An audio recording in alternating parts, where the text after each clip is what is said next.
All right, you have got to hear this story. We're talking about a political takeover from ancient Athens, going all the way back to 392 BCE. It's from a comedy by Aristophanes, and it imagines one of the wildest plots you could ever think of. So, picture this. What if the women of Athens, who had absolutely no political power, got so fed up with how the men were running, or, let's be honest, ruining the city, that they just took over? Well, in this play, that's exactly what happens. Now, to really get why they went for such a radical plan, you have to understand the mess Athens was in. The city is described as becalmed and rudderless. Basically, it's a ship with no captain, totally adrift because of corrupt and, frankly, clueless male leaders. And this is our hero, Praxagora. She's the brilliant, frustrated mastermind behind the whole thing. And here she's just laying it all out.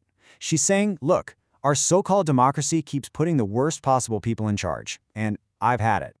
So during an all-female festival, Praxagora gets all the women together and hatches this absolutely audacious plan. They're not just going to protest or write a strongly worded letter. No, they are going to seize control of the entire state by sneaking into the assembly in disguise.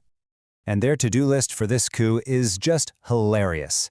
It is a full-on, step-by-step guide to impersonating their own husbands. We're talking stealing their cloaks, putting on fake beards, and, my favorite part, spending all day in the sun to get a convincing man tan. Of course, the practice sessions for their big political debut, they don't exactly go off without a hitch. While they're rehearsing their big, manly speeches, one of the women accidentally swears an oath to a couple of goddesses, a total dead giveaway in the men's-only assembly. But, and you gotta love this, despite the slip-ups, the plan actually works.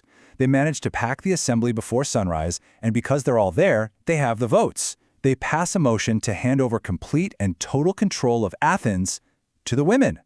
They pull it off. So they have got the power. What's the first thing they do? Well, Praxagora does not waste a single second. She gets right up there and unveils her vision for a completely new Athens. And folks, it is radical. Just look at the scale of this change. Praxagora gets rid of all private property. Your land, your money, your stuff, it all goes into one big community pot. The idea is to completely erase the line between rich and poor. She even gets rid of marriage, saying everyone will be communal partners now. And yeah, that whole communal thing extends to relationships too. But here's the catch, and it is a big one. To make things fair, Praxagora makes a new law. If any man wants to be with a beautiful woman, he first has a legal obligation to sleep with an ugly one. Okay, so the laws are on the books. How does all this radical theory actually play out on the streets? Well, Aristophanes wastes no time showing us the immediate and pretty chaotic results. Right away, we see two totally different reactions to the new property law. You've got one guy, the good citizen, who dutifully starts hauling all his stuff to the common fund. But his neighbor just scoffs at him, calls him a moron, and decides he's going to wait and see if this whole thing sticks before giving up anything. And then we get to see the new sexual law in action. It's a total nightmare for this poor young guy named Epigenes. He's just trying to go see a girl he likes, but he's immediately stopped by an old woman demanding he do his legal duty with her. He manages to get away, only to get ambushed by an even uglier one.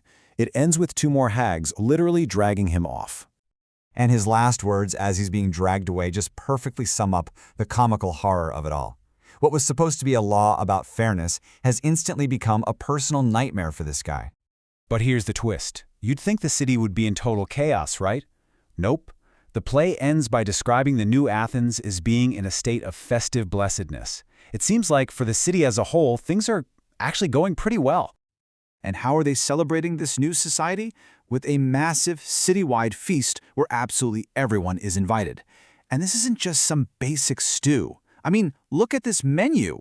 It is an incredibly decadent banquet for every single citizen. That's one clear perk of the new system. What is just mind-blowing is that this comedy is over 2,400 years old.